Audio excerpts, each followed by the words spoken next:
What's going on, guys? Boss6 here, back to another video, and today I have another album review for you guys. Man, an album review under 24 hours sounds like an accomplishment for yours truly. Today I'm going over the latest offering from Funeral Doom Metal Titans, essentially Germany's own Ahab, the Coral Tombs. This is an interesting album. This album is released on Napalm Records, and this band formed in 2004, I think, and these guys are Funeral Doom, and I'm not a big fan of this subgenre, but I do understand why some people will like it, and there are some ways people that do really like Funeral Doom, even though I'm not a big fan of it. I do love Doom. Funeral Doom, though, is a little bit stretchy for my liking. Now, this is an interesting band because this band basically talks about, mythological. I wouldn't say mythological, but it talks about kind of like sea warfare in some ways. Which their debut album from 2006, The Call to the Wretched Sea, which talks about Moby Dick. That's kind of like the theme with this band, and it's kind of interesting in some ways. This is their fifth studio album, and this album is unique to say the least. There are some interesting elements that this album has throughout, like from the opening of Professor Aronnax's Descent into the Vacant Oceans. This has a really frantic opening where the vocals are like all over the place, like kind of like it has like pig squeals in some ways, kind of like slam metal in some ways, but without like the over the topness and all that stuff. And then it gets to that just crazy breakdown, and just these like crazy as hell riffs, and just bleak atmosphere. And this was released on January 13th as well, 2023, so the same day that Obituary released Dying of Everything. And I also do want to say that this album is a concept album. It talks about the legendary classic tale of 20,000 Leagues Under the Sea, which was famed by, what is the guy's name? Jules Verne? I think that's what his name is. Yeah, this is a very fascinating album to say the least. It's only 7 songs, and it's over an hour long. But I do want to talk about the songs themselves, because the songs themselves are pretty unique. Again, like the opening track, Professor Aronnax, I think that's how you say his name, Descent into the Vacant Oceans. I really love the beginning. Again, even though it's like frantic, it really gives that album like a nutty feel to it. And then those breakdowns, and not to mention the vocals by, I think his name is Daniel Drost, I think that's how you say his name. He's got this very unique vocal style where his cleans are very good, but he's also got that like Death Doom like, gurgles, which I really do love. And speaking of Death Doom, this doesn't feel like a Funeral Doom album. This feels like a very melodic Death Doom album with some Funeral Doom tendencies, like on songs like Colossal, The Liquid Graves, and especially The Sea as a Desert.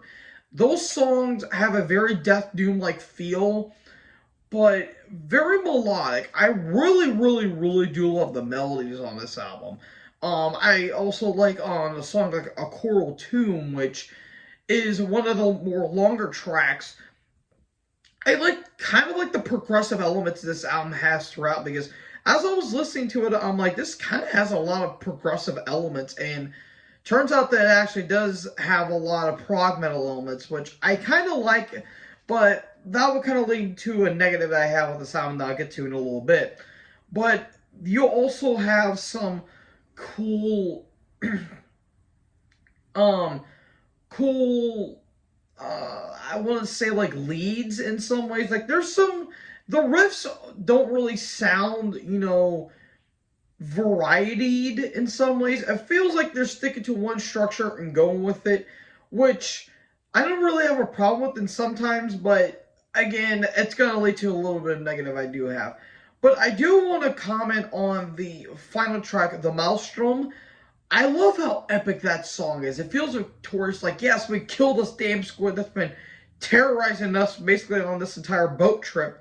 And, like, we killed the squid and we feel kind of victorious. And it doesn't feel, like, bleak. And it has, like, that evil, haunting, just crazy as hell breakdowns and those just disgusting vocals by Daniel. Like, his vocals are very, very, very, very disgusting on this album. Now, the complaints I have with this album, one, I think the songs feel like they overstay their welcome by a little bit. In some ways, I kind of feel myself zoning out of it, but I really dig the atmosphere. The atmosphere kind of carries this album, which is a big plus in my opinion.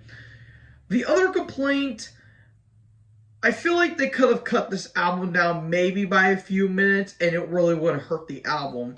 But then again, you're dealing with like Funeral Doom and like doom metal itself. If you do it like 50 minutes, it feels a little odd. Or if you do it like 45, it may be a little, tedious in some ways. But I feel like they could have cut the album down just by a few minutes. If it was down by a few minutes, I would have been fine with it. I do have like one maybe small gripe. I feel like there's a couple tracks, I think, on Mobilities and Mobile, and especially Enagri Somnia, I think that's how you say it. Again, I apologize that my German's not really up to quality, I guess you could say. I feel like some of those tracks, it has this thing where it's melodic chorus, acoustic guitar intro, melodic chorus, doomy leads and doomy vibes, breakdown done. I feel like it kind of carries that throughout the entire album in some ways, which kind of gets a little repetitive and a little bit droning. Like, it gets from like doomy to droning in some ways, but that doesn't really hurt the album in some ways. I just feel like they kind of had a little more diversity when it comes to like the song structure. But overall, as a first time Ahab listen and a first time kind of Funeral Doom listen, this was a pretty damn good album. This was pretty solid. I'm gonna give this a B. I do also dig the production on this album. I think the production is really good too. I also do like the bass, how the bass kind of, it feels a little muffled in some places, but I do like how it kind of like carries, and I kind of like how it kind of carries throughout the entire album. I really dig this. I think it's a very solid album. Giving this a B. I think this is a very, very, very strong album. Again, I kind of wish that they could have tweaked a little bit things, like maybe the songwriting a little bit, and maybe some of the formulas that they would repeat really weren't up to quality, but I think this is an overall strong album. So, we're off to a pretty damn good start with here in the metal community in 2023. So, what do you guys think about this album? Let me know in the comment section below. Make sure you guys like, comment, subscribe, tap the little bell for more notifications. Join the herd. I'll talk to you guys next video. Peace out.